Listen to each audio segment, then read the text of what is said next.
There's not an easy answer to who gets people to leave their couches to go to the theater.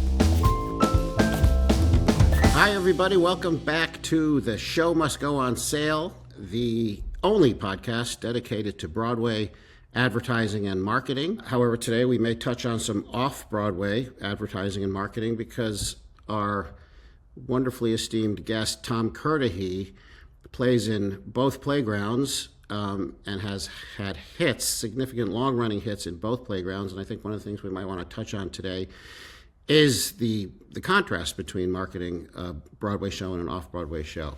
Tom Kirdahy has been a force in the Broadway sphere for many years. He continues to produce empowering, enlightening, and most importantly, entertaining work, and has quite a roster of shows to show for it, including It's Only a Play a number of years ago, HADESTOWN, The Incredible, The Inheritance, which I absolutely adored, The Spooky Grey House, Audra's Gypsy, the current juggernaut Just in Time, the other current juggernaut Ragtime, and off-Broadway Little Shop of Horrors, which has been running. Tom is also an incredible activist and has been an activist for decades and brings his power of passion to everything he does. Tom Kirdahy, welcome and thank you for being part of this. Thanks for having me. I am fascinated by the fact that you currently have long runners on both the Broadway and off-Broadway stages. I haven't really talked with too many people so far about what it's like to market a long-running show, how often you feel you have to refresh marketing. You don't want to throw the baby out with the bathwater. You've established a brand, but you want to make sure you keep things fresh. And is there a difference between marketing a show on and off Broadway? Yeah, it's an interesting time because within my office right now we have 4 shows running in New York. We have Just in Time and Ragtime, which both opened this year, and we have HADESTOWN and Little Shop of Horrors, which are long running shows. One is Broadway, one is off Broadway, and the approach to the shows is very different. HADESTOWN and Little Shop both opened in 2019.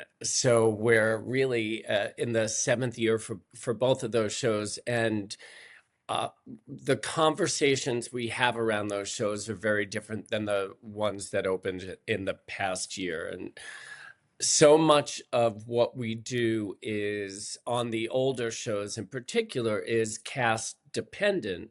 But I remember seeing a beloved musical that was a very long-running show a few years back. This is pre-COVID.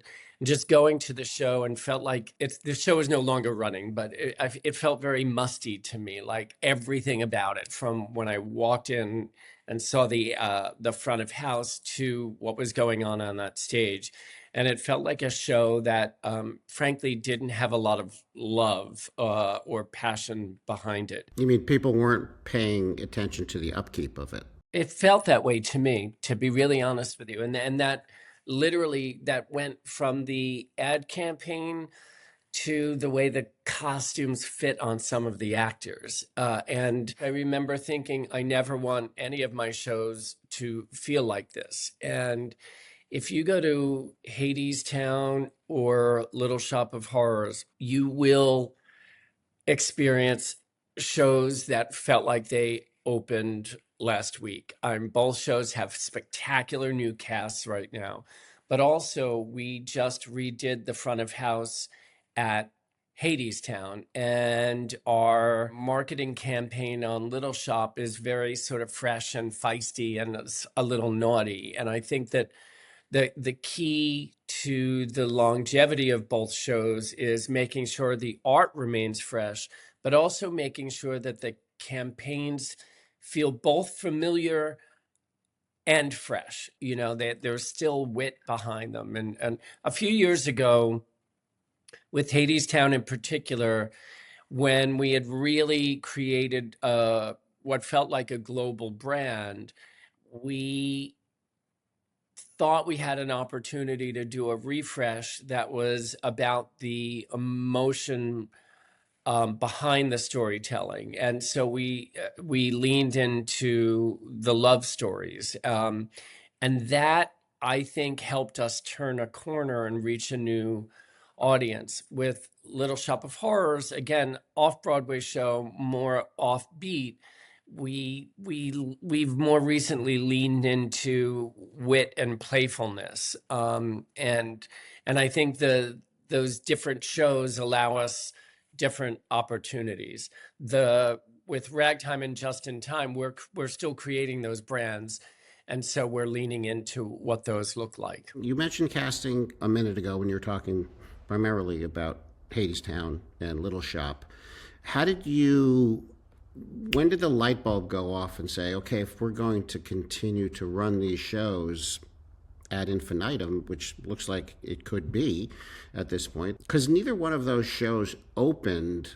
I mean, they both opened with incredible casts, but they weren't cast dependent successes. Right. At the jump. They were show first, cast second, which is always what you want it to be when you first jump out. You don't want to be too dependent on a cast or a cast member.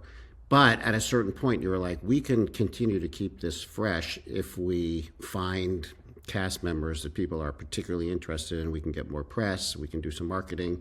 Do you remember at what trajectory along the way that started to creep into your consciousness and your marketing team's consciousness that was now going to be a thing you had to do? I think on Hadestown in particular, we made the discovery pretty quickly that we could lean into surprising people with our casting.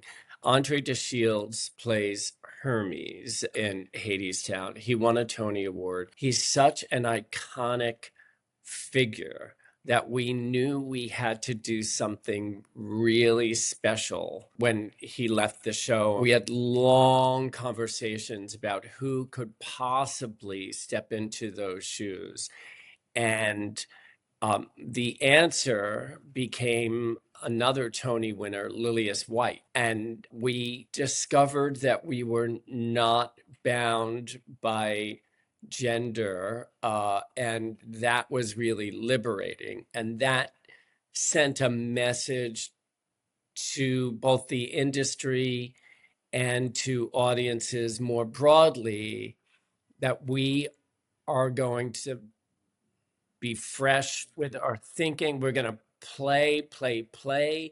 Within that playing, there will always be integrity, but that unlocked so much for that. We were really drilling down on what a key role that that character is in the show, and how we had to really nail the casting on the first time, and we did, and that just unlocked so much. It really, we planted a flag in the ground that said to the world, like, fasten your seatbelts. We're gonna have fun with this, and we're gonna do it right, and we're gonna do it within the theatrical rules of integrity, but we're not gonna be bound by convention. And that was the start of a really exciting casting journey on Hadestown. Just Friday night, I don't know when this will air, but just a few days ago, Joy Woods stepped into the role of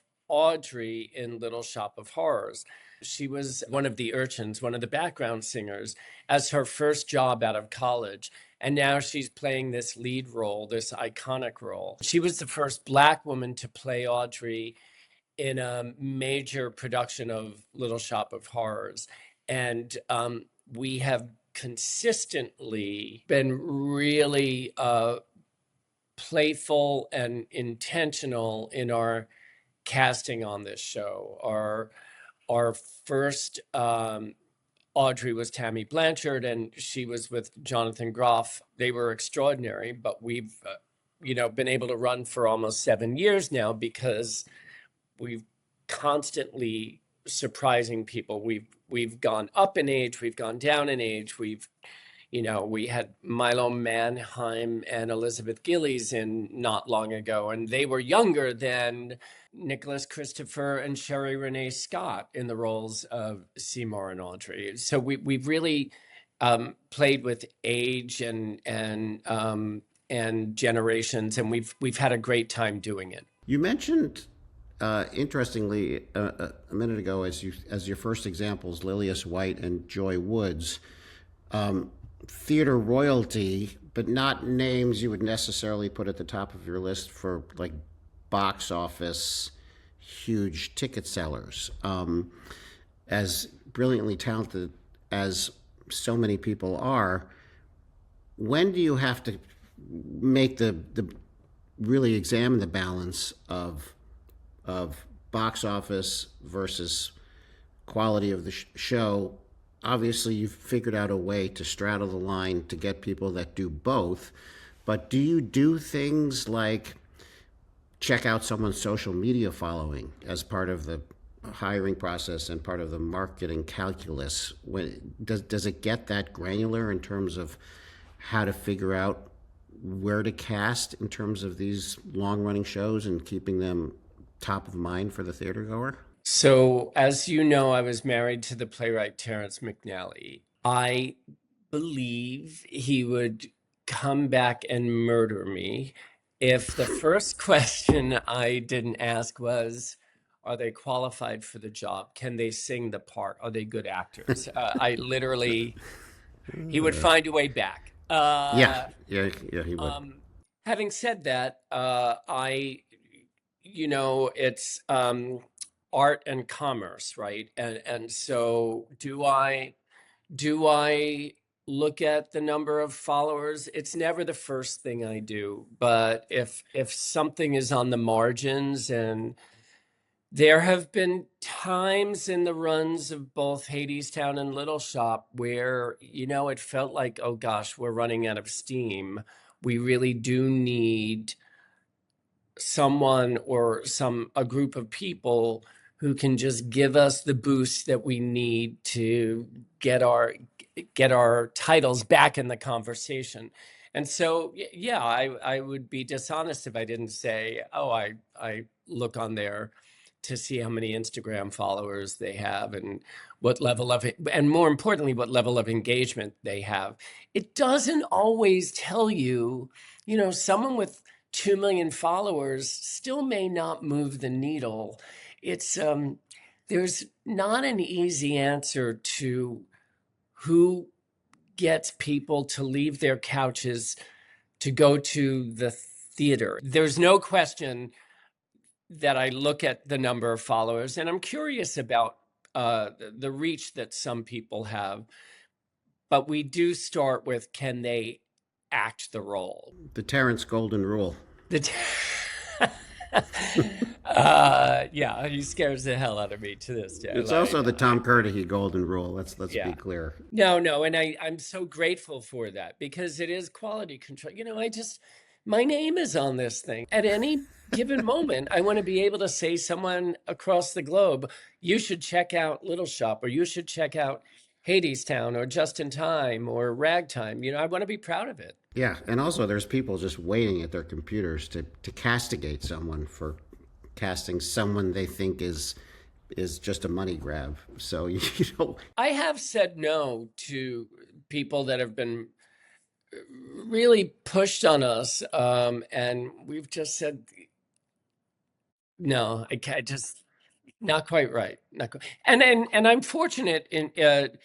I have great relationships with either the estates of these shows or the living authors, and I'm held accountable by them also. Let's pivot for a second from these long runners. I'm curious about Just in Time, which is a different kind of animal, because it isn't often that you can create a ongoing hit with a show that is so identified with one particular actor. And I don't think it's a secret or a surprise to say that Jonathan Groff's performance in Just in Time has been the talk of the town for the year that he's been in it. And it's lauded, properly so, as one of the great Broadway performances in this millennium, frankly, in this century. But he's going to leave. And you have announced Jeremy Jordan to go in, which is an incredible get.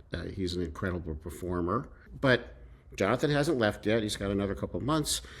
Jeremy's going in after him. How do you balance the come see Jonathan's last couple of months of performances with you're going to be blown away by Jeremy, so you got to see Jeremy? Like, how do you build excitement for Jeremy while still making sure Jonathan ends with a bang, which will happen anyway? But I'm curious how you straddle that line.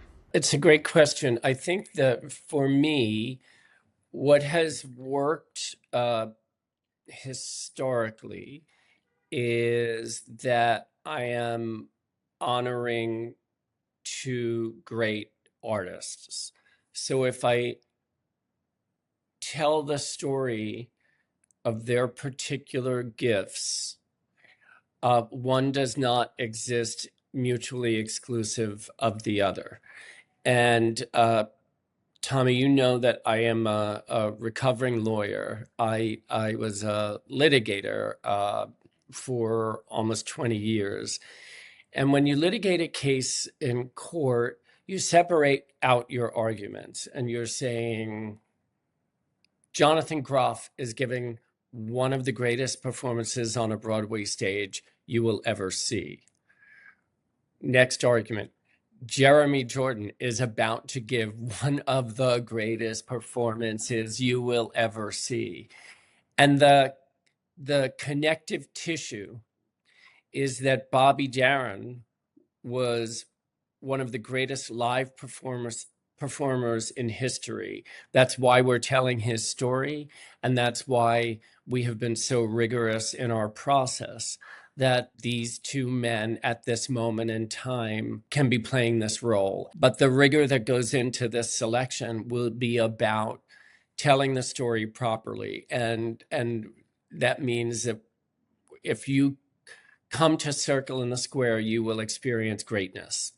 And we are ecstatic about Jeremy. And I think Jonathan understands that he is forever etched in history as the person who created this role.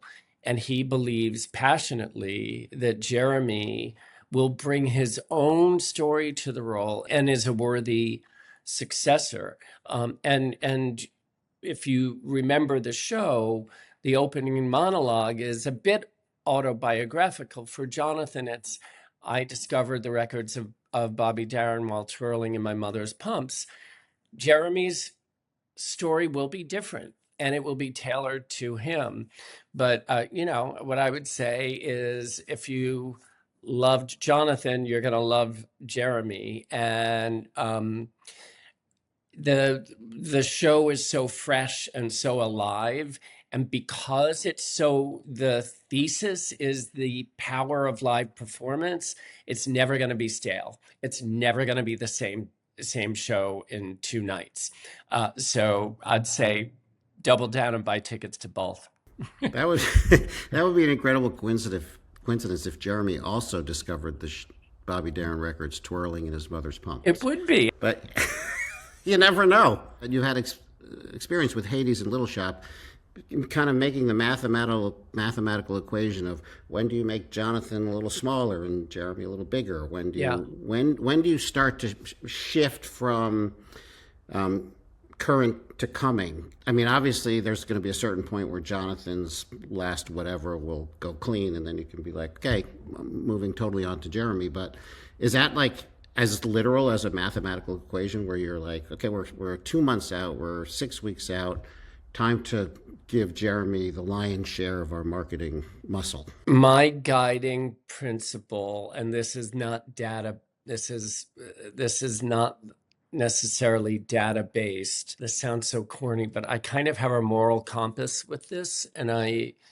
because I know I fall in love with my artists, I need to know that in promoting Jeremy, we're not ignoring Jonathan and vice versa. And I have a nervous system that gives me good instincts on that level. I mean, absolutely, data will drive very concrete decisions. Like the fact that we just announced Jeremy was a very principled analysis. We had contracted him a month before, but we didn't want to announce before the holidays.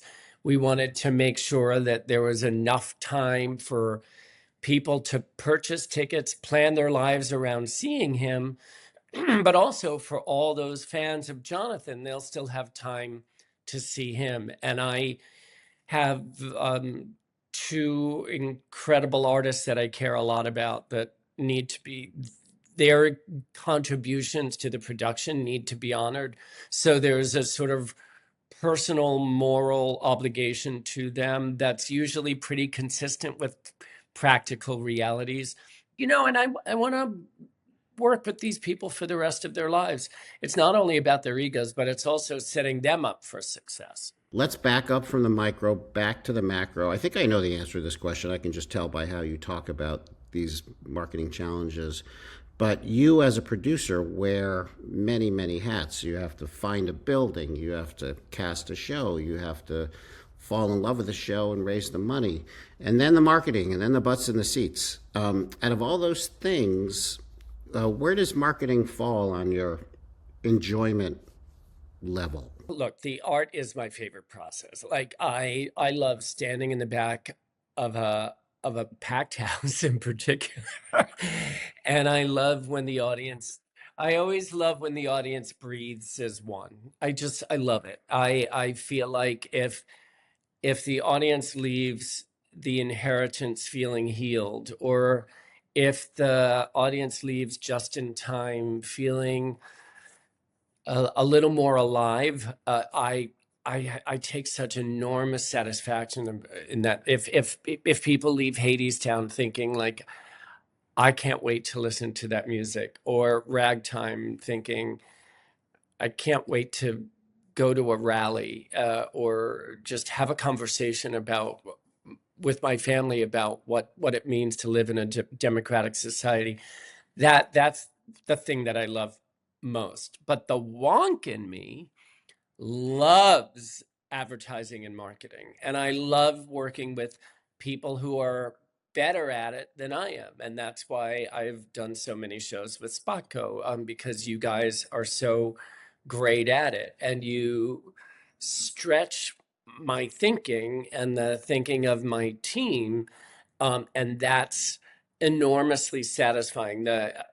Another gift that Terrence gave me was the wisdom of the value of not feeling like the smartest person in the room. I don't want to feel like I'm the smartest guy in the room, because then I feel like I'm not learning. And when I go into an ad meeting at Spot, I really feel stretched. And if I don't feel stretched, I usually have to make a call, because either everyone's saying yes too much, or we're trapped in convention here and it's, we're not mixing it up. I want to be naughtier, or I want to be more irreverent, or I just tonally, we're not doing the thing that I want us to do. But I love it. I love, love, love the advertising and marketing piece. Do you think it can have a real effect on the trajectory of a show, the advertising and marketing? Do you think it can help a show along that's already well on its way? It's tough to cut through in this clutter, and word of mouth is so powerful. Have you found it as an effective tool to enhance or actually shape opinion?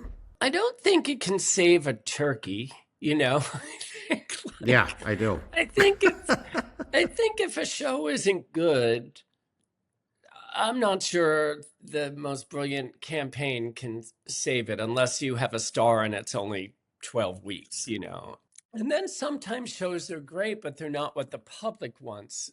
I think advertising can buy you a few more weeks, maybe, or like awards glory. Okay, let's talk about that for a second, because I did want to ask you about the inheritance. Do you think about the marketability of a show when you're deciding to produce it? Do you think the inheritance which is one of my favorite all-time theater going experiences. I bullshit you not. I believe you. And Mine too. yeah, it was kind of heartbreaking that it didn't catch fire on Broadway. It had the two performances issue. Um, do you think do you think about that when you say I don't care? I know how hard it's going to be. I want to bring Inheritance to Broadway anyway. I did with The Inheritance. And when you say it didn't catch fire, it had the life I kind of expected it would, to, except COVID. People were begging to be a part of The Inheritance. And there Yeah. were some people where I said, I really would like for you to reduce your investment to make room for other people. And I want to be clear, this is going to be a very challenging commercial path. That's not, and I left a paper trail. This is not why you're doing this. You're doing this because you believe this play needs to be seen and deserves to be seen on the most important stage on the planet, which is a Broadway, frankly, a commercial Broadway stage. And everyone, I think everyone who was involved with it was thrilled. I mean, certainly I was thanked by everyone. We did win a Tony Award. We did, I think, change lives. I know countless people who lost loved ones to AIDS have said to me, thank you for the gift of The Inheritance. It was the single greatest theatrical experience of my life, or one of the greatest. So I was it had frankly, it had the life that I thought it would. Do you remember the marketing meetings for The Inheritance? Going, should we try this? Should we try that? How did you handle the idea of trying to get people to see 7 hours worth of theater over two different performances, or 6.5 hour, whatever it was? Did you enjoy the challenge of it? Because it's a sticky wicket, and people's attention spans are vanishing. And I didn't enjoy the challenge. I mean, it was a hard time period because it was 2019. It was the fall of 19. And, by January, there were whispers of this virus that was scaring people and taking lives. And ultimately, it took my husband's life in the March of 2020. And, Broadway shut down. It was a terrifying time. Really, really painful time. I didn't take pleasure in the challenge, but I wasn't afraid of the challenge. And something that we did that I'm enormously proud of was we got people to buy blocks of tickets so queer youth could see the play for free. We had a number of people philanthropically buy like $100,000 worth of tickets so that any LGBTQ plus youth identified with the center on 13th Street could see the show for free. We fostered intergenerational dialogues. We did so much community engagement around it. It was always scary, and yes, it was frustrating. There's no question about that, but there was never despair around it. It was singular in its intentions, I guess, is a way to put it. well, it was a singular piece of theater too. Yeah. So I want to circle back to one of your questions. I don't think Hadestown or Little Shop would still be running unless we had a great advertising and marketing campaign before it. I think the key art for both shows they happen to be SpotCo shows. That was not a setup, I swear. No. Look, I circled us back to it, but I think it does bear mentioning Yeah, that, that's true. like there is something really evocative about the Hadestown key art. Little Shop tells you very clearly that you're in for a fun time. And I don't know, I probably couldn't articulate it, but the quality of the key art on Little Shop feels more off Broadway somehow. It doesn't promise grandeur. It promises a kind of offbeat, quirky, intimate experience that like, are you going to have a good time here? And I think Hadestown offers a kind of mystery. And I do think with our key art, we're saying you're not going to see anything quite like this on Broadway. It is its own thing. And I think putting resources into those campaigns has kept both going. I think that it's an essential ingredient for their longevity. Thanks for circling back and the shout out. We appreciate it. If I had $1 for every time someone said in a meeting, this is the show we need for right now, this is the pertinent show, I'd be like, a vault. But I mean, you can't, having said that, you cannot deny that some aspect of the power of what's happening with ragtime right now is the fact that we are in the moment where a show like this is resonating so incredibly powerfully. Was that, it kind of, the question brings me to like the data versus gut thing. You and I are of a generation where data wasn't really a word spoken in the earliest Broadway meetings that we've gone to. Now it's spoken constantly. When ragtime, I think obviously it was at Encores originally, so nobody really was thinking at that point about the future life for it. But were you guys in meetings early on when you realized that this was going to become a bigger thing? Doing research, working up any data that said this would be a great moment for this show? It helps that it's an incredible production of an incredible show, but was there any sort of research towards the timeliness of it? Did you have any idea that it would kind of catch the zeitgeist the way it has? No, there was no data whatsoever on that front. When the concert version played, it was a gala production at City Center, and the 2 weeks straddled the election. And going into that, we all thought, oh, wow, Ragtime will be an interesting show around the election because it's so much about who we are as a country. And that was a point of interest, but it wasn't like, there was no intention to move it commercially. In fact, there were external factors that made that like not a conversation we were going to be able to have. As we got closer, the possibility shifted a little bit, and then the sort of jaw-dropping